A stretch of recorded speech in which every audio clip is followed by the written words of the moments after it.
We are a group of 20 people. We are coming from Mumbai. We are here for the exposition of the relics. We really feel blessed to be here. This is an opportunity that comes every 10 years. And this is my first time that I'm visiting the relics, that I'm experiencing this. It's a very devotional and a very spiritual experience.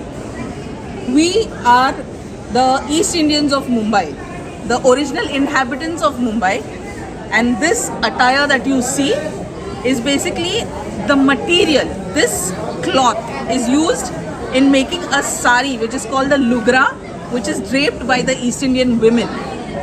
And today, because we want to keep that culture alive, people are dressing up in various attires, in various styles in that material.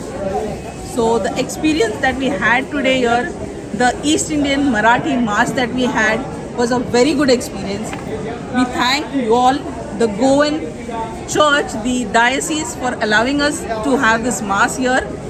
And yes, we are taking very beautiful memories from here. So thank you very much to the church, to the people of Goa. Cheers to you all.